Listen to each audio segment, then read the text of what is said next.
So the LumiRank top 10 was revealed at Luminosity Makes Big Moves 2025 this past weekend, and I wanted to talk about the top 10, what errors I made in terms of, predicting the top 10, and just in general what I feel about it. So let's go. First off, my video was the top 11, and for the first time ever, I actually got all 11 people correct in terms of who was in the top 11. I feel like every time I make one of those videos, I severely undervalue someone or overvalue someone else, and technically that still did happen, but inside the top 10 as opposed to thinking someone was like 13 or 14 and then they ended up being like 7 or something. For a reminder, these are the top 11s. The one on the left is my guess and the one on the right is the actual LumiRank top 10. The biggest difference to me, or not to me, but in general, is the fact that I put Light very low. I put Light at 9 and he ended up being number 4. I think that is because I didn't really value head-to-heads that much, and I thought that like the little bit of inconsistency that Light had in terms of placements was going to like severely negatively affect him. But at the same time, I also didn't realize that some of the other players also had bad results, or at the very least had less results.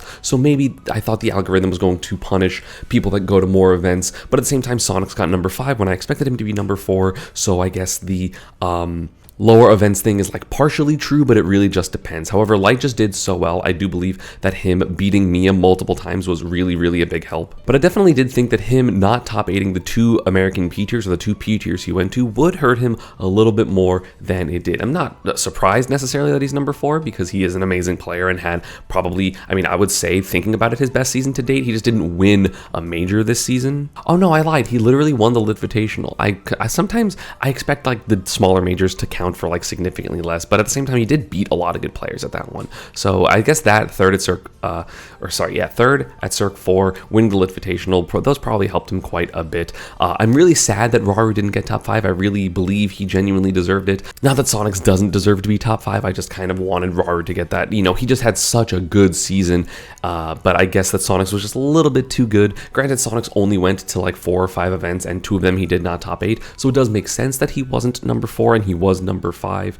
But of course, Raru was the person that attended the most majors, I'm pretty sure, of anyone, so it makes sense that he had an up and down season, but he definitely still deserves to be here. So if you like bump Light down to where he was, I actually got the correct order for Sonic's, Raru, and Shootone, and I believe even Leo. No, I expected Tweek to be number 7. I think that's the biggest surprise of this whole thing, is that Tweek got number 10. I don't quite understand why. I guess maybe at the events that he went to, he just didn't get the amount of wins that I guess people expected him to get, or I guess the algorithm expected him to get, because here at Supernova he really only beat Ashimo as his best win. PK Chris did well very recently. JDV is of course good, but they're not particularly highly ranked. And then at Riptide, his best win is Snow, who I think was like 16th or something, but did lose to Syrup and Zomba. So I guess that's kind of why, even though his 9th places look good in theory, he didn't really get a lot of wins. Here he beat Beast Mode Paul.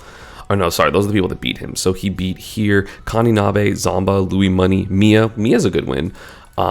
Here beat Cola and TM7 Zap were his 2 main wins for a 7th place at a major. Here at the Throne, he beat Rimu Candle, Cola, Tilde, Zachary. Zachary didn't actually get ranked. I think this win would have helped him if Zachary had gone to like one more thing, losing to Hurt and Spargo. So I guess, yeah, like his win resume was just a little bit weaker than I thought it was. But I genuinely expected him to be like top 6 or something. Like, what did I put him at? Yeah, I put him at 7. So I genuinely expected him to be up there, but I guess the wins mattered a lot, and Light got a bunch of wins. I feel like I literally just made 2 mistakes in this entire list, which was putting Light super low, because if you switch Light to number 4 and then bump everyone down and then put Tweek at number 10 instead of number 7 where he currently is, that's like the exact same list. Ashimo below Leo, below Shootone, below Raru, below Sonics, Gap below Akola, Mia, Spargo, like was genuinely 100% correct. So that is really impressive. But for the rest of the video, I mostly just want to talk about Spargo and what I think is going to happen in the future, because I find it very interesting. So Spargo was obviously always very close to being number 1. He was number 2, I believe, 3 times now, and then got number 7 or 9 or whatever on the last LumiRank, but that was the LumiRank season where he just popped off and did so well. I genuinely believe now that Spargo is rank 1, we are going to see, maybe not him be number one all the time, but we are going to see the most confident Spargo we have ever been. I feel like Spargo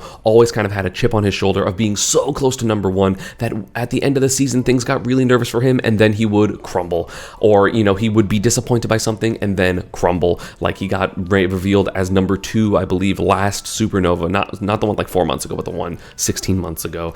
And then he had his worst placement, I believe, to date ever since the end of lockdown. So he got 33rd or something at that Supernova, 49th or whatever. So that is unfortunately something that has always kind of plagued Spargo. He would be so close and then lose that last grand final. So he'd be so close and then just underperform at a really weird time. But Spargo literally got revealed to be like number 9 or something, and went, I don't really care about this. I know I'm not number 1 after his golden week, and just decided, hey, I'm just gonna be godlike, and got 3rd at the KageDBX Kowloon, which was a great placement. I mean, he beat Doramigi in the run back, and of course losing to Akala or Mia is nothing to be sad about. They are both amazing players. Then winning Supernova after that reveal. I guess he didn't know the reveal in the first place, but then yeah, it got revealed at Supernova. He won Supernova, won Riptide, and just basically didn't look back. I mean, Spargo's results were absolutely ridiculous. Like, as a reminder, he only missed the top 8 a single time the last season, which was the Invitational 3, which again is the smallest major technically, and even then he still beat 2 good players in Snow and Cola, only losing to T and Mia.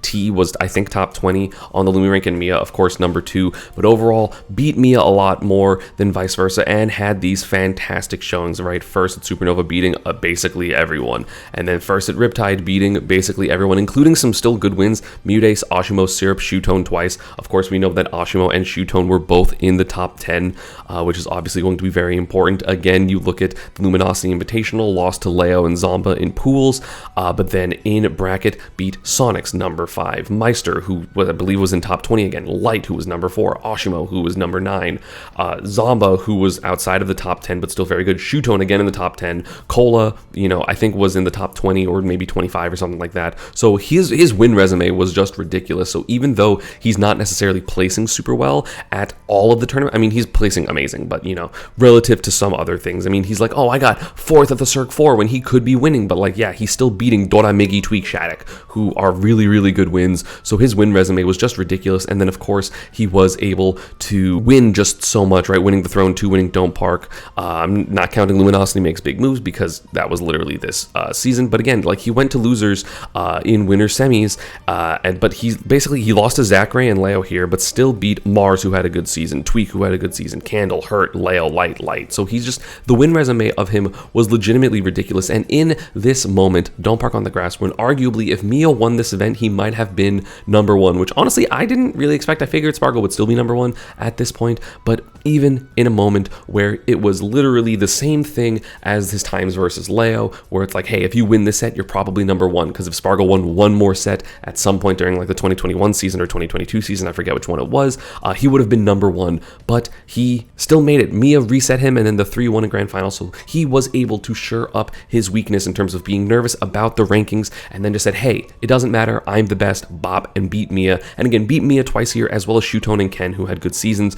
So the win resume again was ridiculous. And then we see him without difficulty win Luminosity Makes Big Moves over, again, some very strong players, Wrath and Zomba, who I believe were both in the top 20, DeBuzz, who had a great showing, and of course can always be ranked really high, and then beating Hurt twice, who was number 12. So again, still a good win resume. Didn't beat anyone in the top 10, but that's because everyone else in the top 10 flopped at this tournament. And by flopped, I mean just started in losers because a bunch of people got upset, whether it was by DeBuzz or by PK Chris, or I forget, who did Light lose? Yeah, he lost to DeBuzz. So those two just kind of ruined the bracket, as well as Sonic's DQing. So yeah, I mean, it just looks like Spargo's going to be very confident moving forward. And I'm really happy about that. I do think that Spargo, of course, like, he might not keep his number 1 rank because Akola, Mia, Sonics are all very, very good players, especially if Sonics travels more and has the consistency of results that we know he can get. That can be an issue for Spargo, who sometimes places slightly lower, but at the same time, like, I feel like Spargo being number 1 really puts the weight off of his shoulders and kind of makes him feel more confident, because regardless, he achieved his like main goal. And even though of course he probably wants to still be the best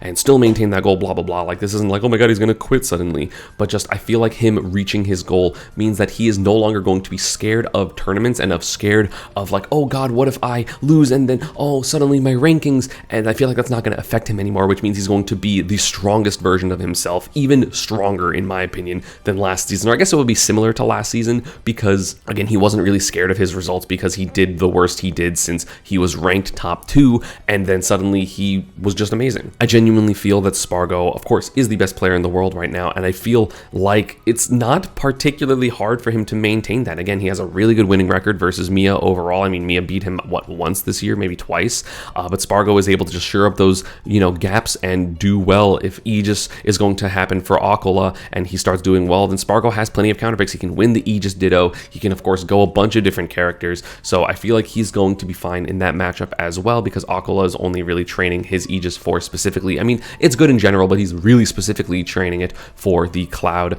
matchup. So I feel like Spargo, if he just goes a secondary, it will be a lot more difficult for Aquila to win those matchups over him. And kind of just from Luminosity Makes Big Moves, the preview basically of the season. Granted, of course, that was like a super major. There have been a couple other super majors this year already that were won by, I believe, Hurt and Aquila. So again, Hurt gonna just be probably highly ranked unless he starts flopping. But winning a super major already, I mean, Spargo, Aquila, and Hurt winning super majors, the first 3 super majors of the year, is of course setting up a very interesting season. But I just feel like Spargo is gonna be built different this season. I have a high probability of him doing very well at Genesis. Again, it's largely because of the lack of nerves. I mean, you see him for the first time ever enter multiple games with, again, Rivals of Aether 2, which he just started playing like a month ago and was able to get second over a bunch of amazing top level Rivals of Aether 2 talent, and again took Cake Assault to game 5, which is not something that happens very often, and was still able to trash everyone in Ultimate. He didn't go to game 5 a single time. He wasn't really worried the entire time, and that's just the level of skill that Spargo has.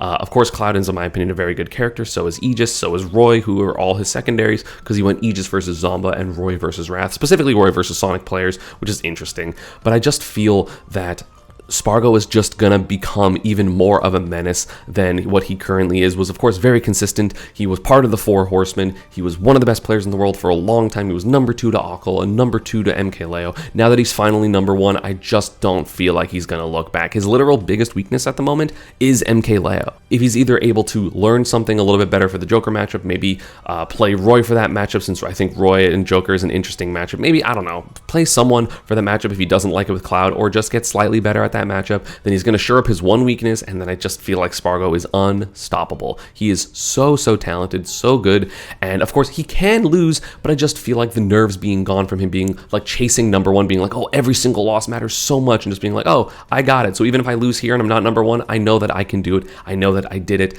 It's just going to be absolutely terrifying for any of the opponents that he has, and I'm so happy for him. I'm very happy that he finally got to number 1. I didn't necessarily believe back in 2021 that he was going to be the best player, and he shut me right up, because it's okay to be bald and it's okay to be wrong. Just letting y'all know that. And yeah, that's going to be it for this video. I hope you all enjoyed this little rant session. As always, social media and partner stuff is down below. I'll be covering more Luminosity Makes Big Moves the next video, and I'll see you all next time. Peace.